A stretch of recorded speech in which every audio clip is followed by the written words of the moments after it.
Wong tua-tua beler iki.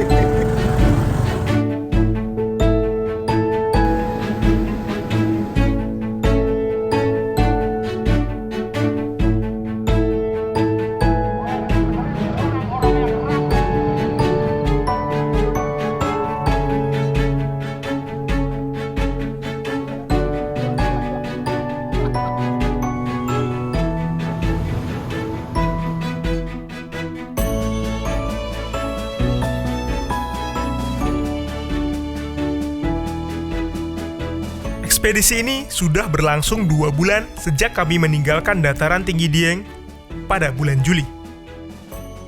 Kadang kami membagi tim agar lebih efisien dan sesuai minat masing-masing. Kadang kami bergabung dan mengerjakan film bersama-sama. Setelah menyelesaikan film Silatani, kini kami sedang dalam proses membuat film Angin Timur. Film ini akan bercerita tentang kehidupan nelayan di Indonesia dan bagaimana kondisi ekosistem laut kita. Dan saat ini, kami berada di Banyuwangi.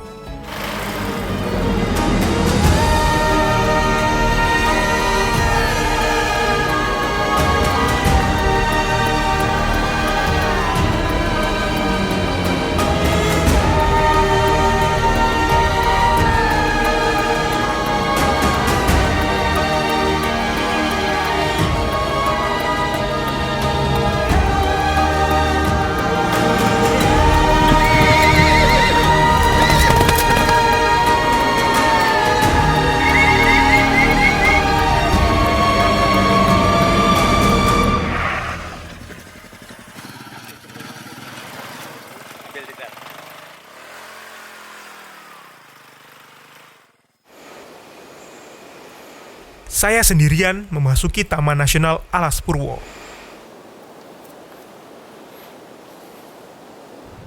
Dandi dan Farid masih di Tumpang Pitu merekam cerita tambang emas. Dan Ben sedang di posko untuk mengedit film Angin Timur.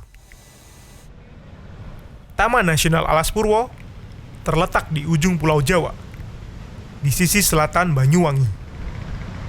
Luasnya 44.000 hektar. Sebagian orang menganggapnya sebagai tempat angker atau keramat. Tempat orang mencari kesaktian atau pesugihan. Ya, sebenarnya ini salah satu taman nasional pertama ya yang kami kunjungi di ekspedisi Indonesia Baru gitu. Mana tempatnya paling ujung lagi kan di Jawa Timur gitu. Nah, cuman setelah pertama kali kesini gitu, ternyata nggak seburuk gitu kok gitu. Nggak, yang katanya angker sering dipakai buat semedi gitu, nyari wangsit gitu. Tempat ini memang harus dikeramatkan karena banyak pesugihan atau kekayaan. Di sini terdapat 700 jenis tumbuhan dan beberapa di antaranya adalah tanaman langka atau dilindungi. Juga terdapat 250 jenis burung seperti merak hijau yang ikonik.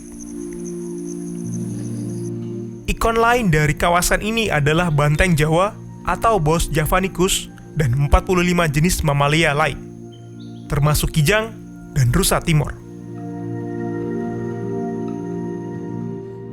Pas pertama kali ngeliat savana Sadengan itu, kayak nggak bisa berkata-kata lagi gitu.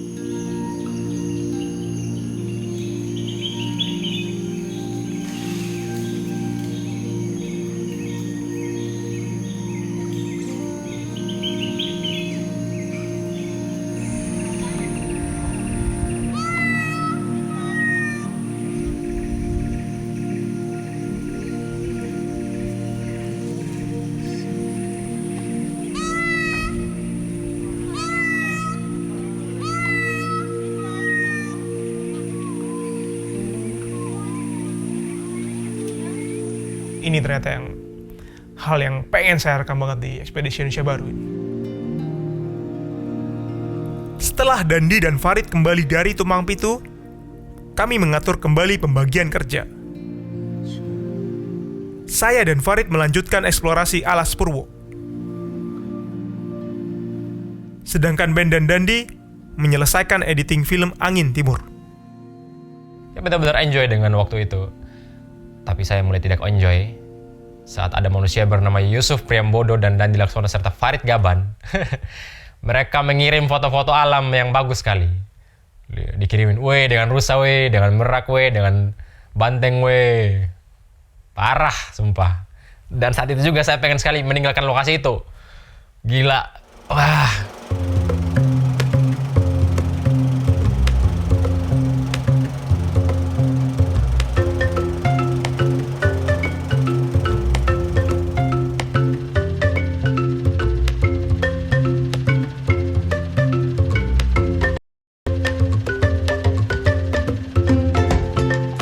Kami berada di ekosistem bakau atau mangrove di Taman Nasional Alas Purwo.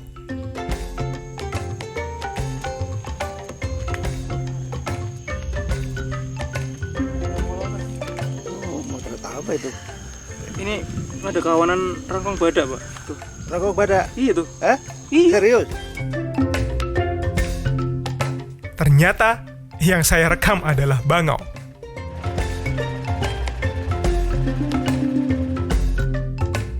Mangrove atau bakau adalah tanaman terbaik untuk menyerap polusi atau karbon. Peneliti bahkan menyebut ekosistem mangrove menyerap karbon 5 kali lebih banyak dibanding hutan daratan. Dan Indonesia punya ekosistem mangrove terluas di dunia ya. Saya sudah keliling mengunjungi puluhan hutan mangrove dari Aceh sampai Papua ya. Dan di Alas Purwo ini salah satu hutan mangrove yang ekosistem mangrove yang masih bagus. Saya kira cuma kalah dari Papua.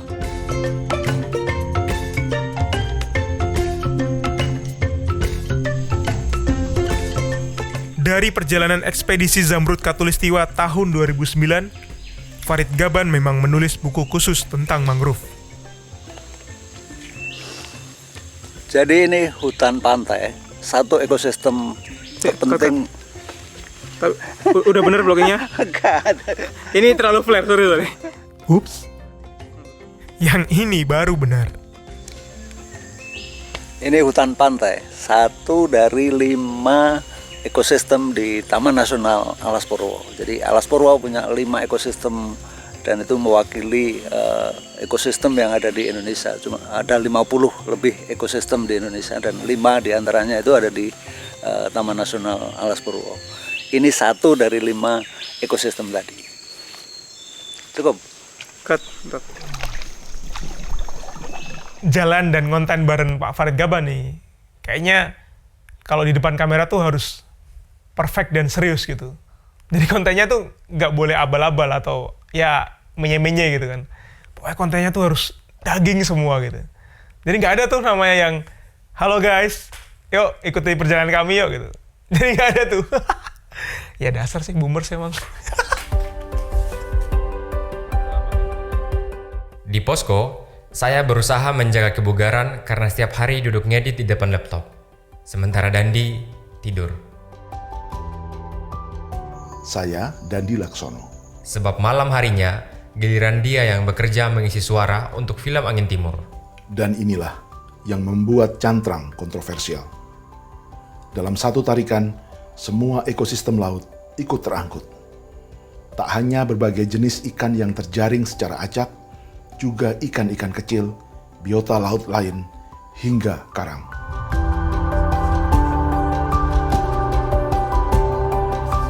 Tapi karena hasilnya kurang maksimal, akhirnya Dandi meminjam studio seorang kenalan untuk mengisi suara film Angin Timur. Seru sih gitu. Ini karena background saya fotografer gitu, belum pernah VO sebelumnya untuk film panjang apalagi gitu. Film pendek aja belum, apalagi film panjang gitu. Jadi menarik ya VO ini, pelajaran baru bagi saya. Nah tapi lucunya zaman sekarang itu orang-orang kan VO-nya pakai AI gitu. Jadi kalau mereka nulis WKWK bacanya gini, WKWKWK.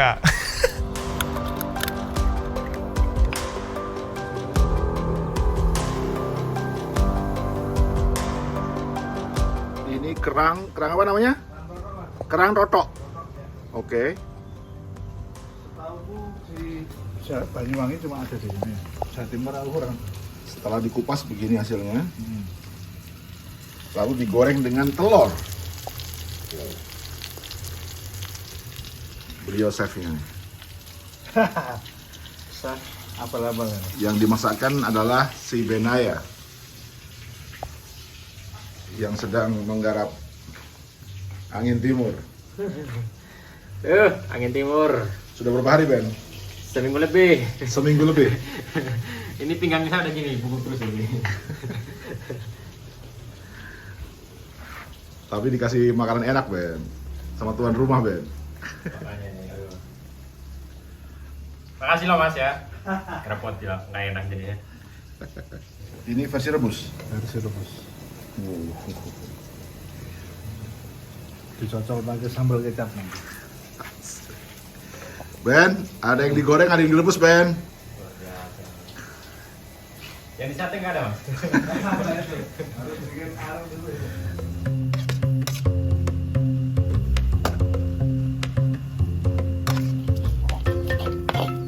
Sambal bawang.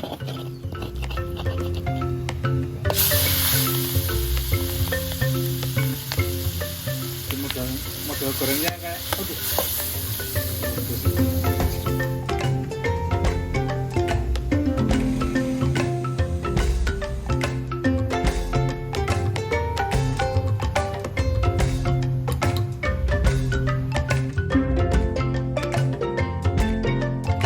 belum masakan khas ini loh. Yang khas ini santan soalnya. Santan. Editing film Angin Timur hampir rampung. Jangan berdiri dulu, cobain dulu tuh. Tuh. Film Angin Timur yang sedang kami edit berusaha menjawab pertanyaan mengapa harga seafood mahal, tapi nelayan menjadi profesi termiskin. Kemudian lu. Bodoh lah, setidaknya, selama ekspedisi, kami selalu menghindari warung seafood.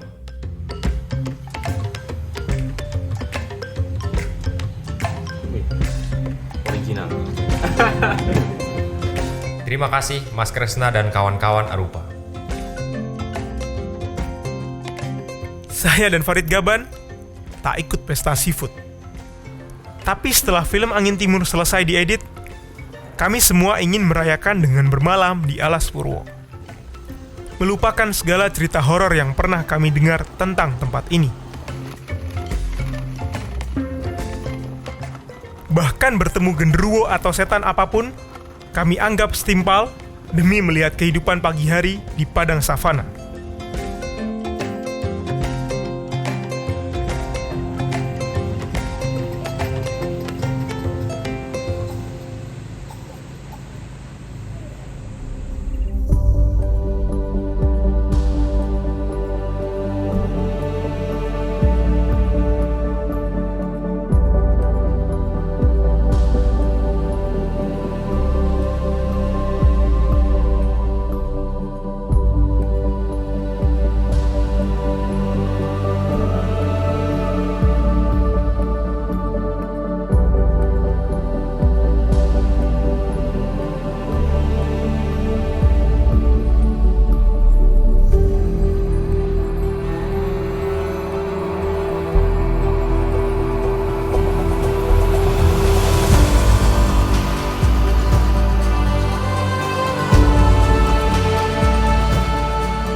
Sudah hampir 2 minggu, bahkan 2 minggu lebih, saya di ruangan di tempat Arupa mengedit film Angin Timur.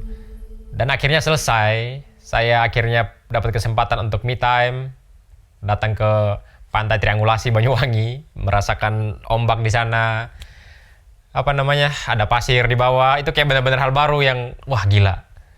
Ini semacam merasakan ada dunia lain selain di depan laptop kayak gitu. Itu peristiwa yang benar-benar saya nikmati. Saya nikmati benar-benar peristiwa itu sampai pada akhirnya terjadilah peristiwa ini. Ya, sekarang saya sedang di Pantai Triangulasi Banyuwangi.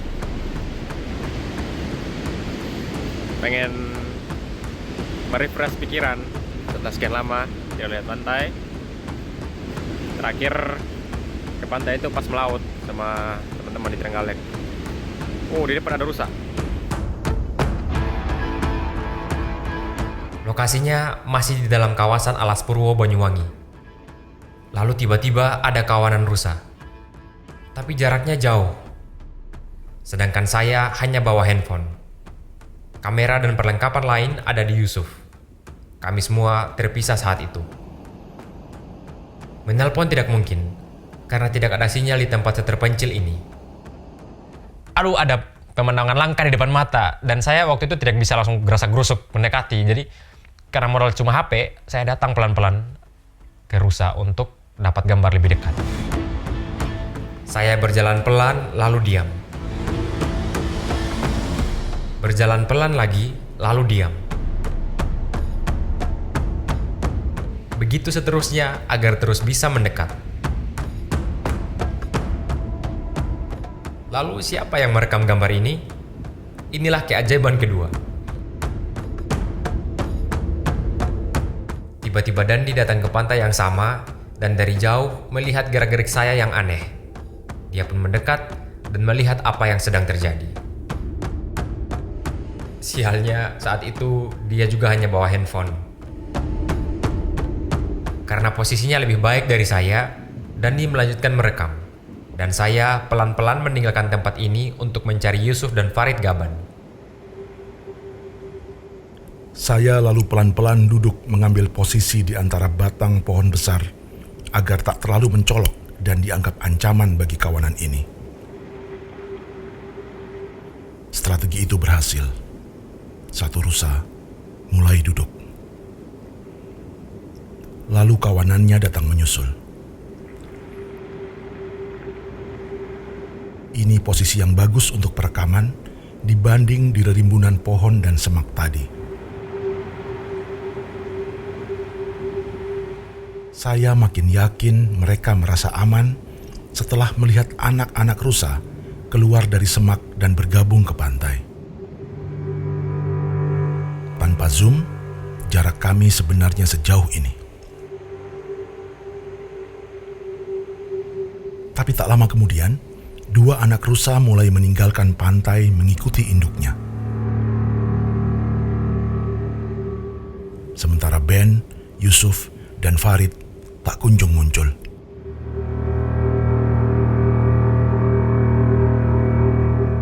Akhirnya, daripada kehilangan momen sama sekali dan hari semakin gelap, saya putuskan merekam sedekat mungkin hanya dengan handphone.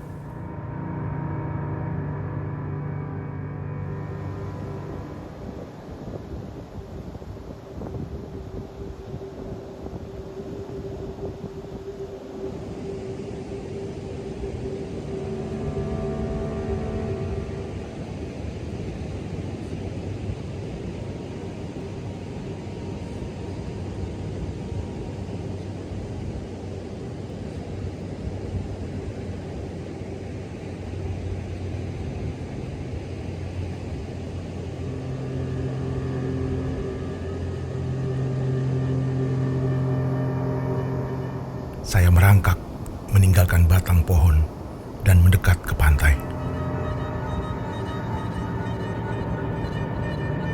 Rusa tetap di tempatnya. Ini keajaiban ketiga.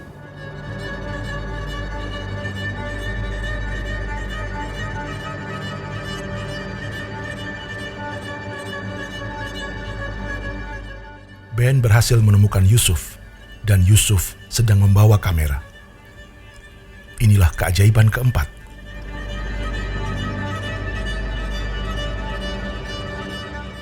Dan inilah keajaiban yang kelima.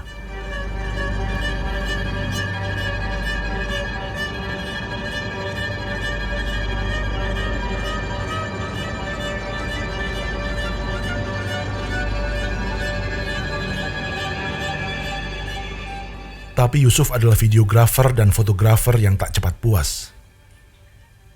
Sekarang, saya harus out frame agar Yusuf bisa semakin dekat dan mendapatkan gambar yang lebih baik. Oke, sekarang maju. Udah nggak apa. Maju pelan-pelan. Yang penting tidur. Pelan-pelan. Nggak apa, jalan aja. Jalan aja, nggak apa, ya. Kan tadi udah kamu ambil kan? Udah. Nggak ada ruginya, oke. Kalaupun dia kabur, kita udah punya.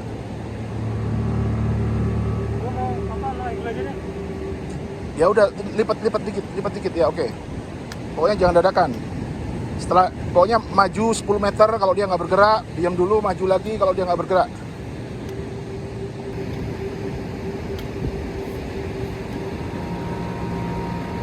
Oke, nanti 10 meter berhenti lagi ya.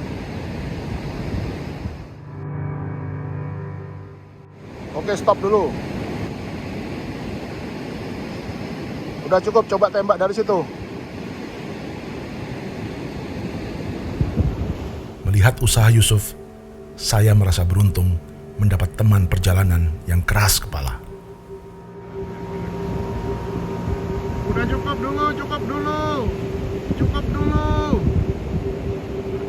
Terlalu ambisius. Cukup dulu. Aduh, ada denger dia. Cep.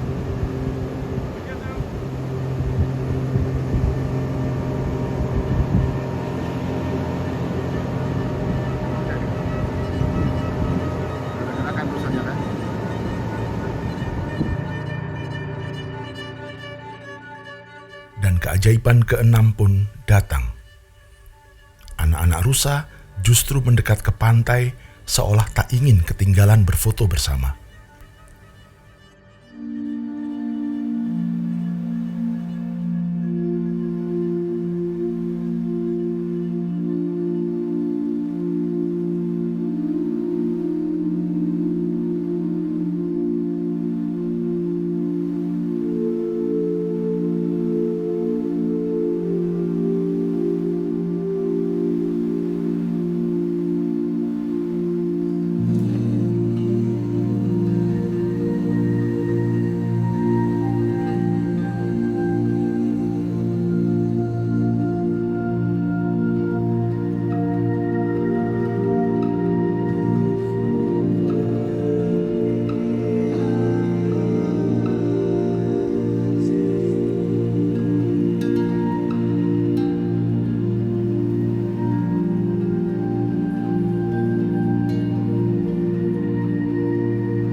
Gimana perasaanmu pertama kali dekat dengan binatang di wildlife? Hah? Parah. Ini yang rusa ini khususnya surreal banget sih. Gila, gue nggak bayangin ini ada semacam cerita dia Harry Potter kan. Dia kan Patronusnya rusa jantan. Nah ini kayak gitu tadi ceritanya. Gue berasa nemuin Patronus gue gitu. Wih. Sebagai Voldemort? Iya, janganlah. Iya, jadi... Tapi ini band yang menemukan pertama kali. Terima kasih. Biasanya kalau orang Sumba dulu sering berburu rusa. Oh. Sekarang kami lagi berdamai jadi aman. Ya, oke. Dan inilah keajaiban ketujuh, kerjasama tim.